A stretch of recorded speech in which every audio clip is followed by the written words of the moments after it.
My name's Helen Smith. I'm a trustee and a volunteer with the Little Ouse Headwaters project. The Little Ouse Headwaters project was set up 10 years ago to try to restore some of the little remnants of beautiful wildlife habitat along this bit of the valley, and perhaps to try and join some of them back together.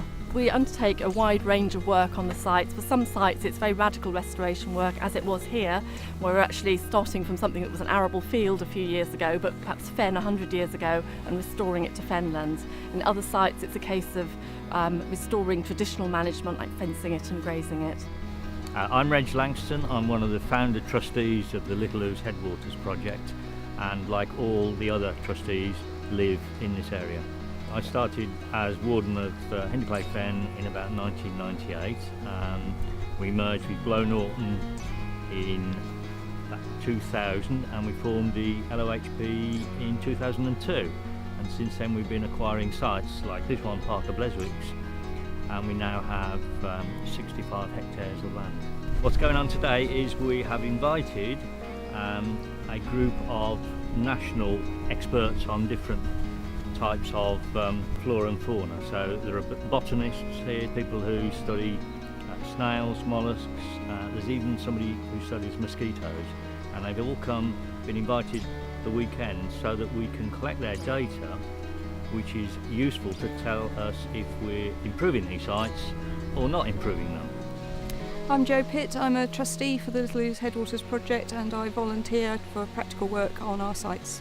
My involvement with the project started about 10 years ago when the Little Ouse Headwaters project first started up, and I've been involved as a trustee and as a volunteer ever since. I've always been interested in conservation and natural history, and living in the area I was aware that there were sites here that were really important but weren't being managed in any way, so I felt it was really important to get local involvement in managing those sites. Yes, the impact on the community has been enormous. We've created permissive paths on all our sites. All our sites have open access, and basically people enjoy dog walking, families come out, we even can get prams and things around here.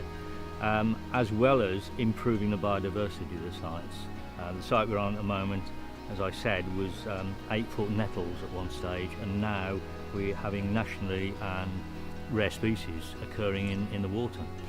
We've extended the area under conservation management and joined lots of fragmented sites together so that it's a much more friendly area for wildlife, and we've also put in new paths and bridges so people can access the area much more easily. And what started off as basically a conservation project has now evolved to including other members of the community who are doing local history, oral histories, art projects, so we're reaching a much bigger audience now than when we started. I think it's had a big impact. Lots and lots of people are involved with the project as volunteers, and lots of other people enjoy just visiting the sites and walking on them. I think the project's very special for me because the wildlife of the sites is so wonderful, and the work that all the volunteers do has made a huge difference to that, and we can see lots of species coming back, lots of rare species, and lots of quite common things in huge numbers, things everybody enjoys seeing.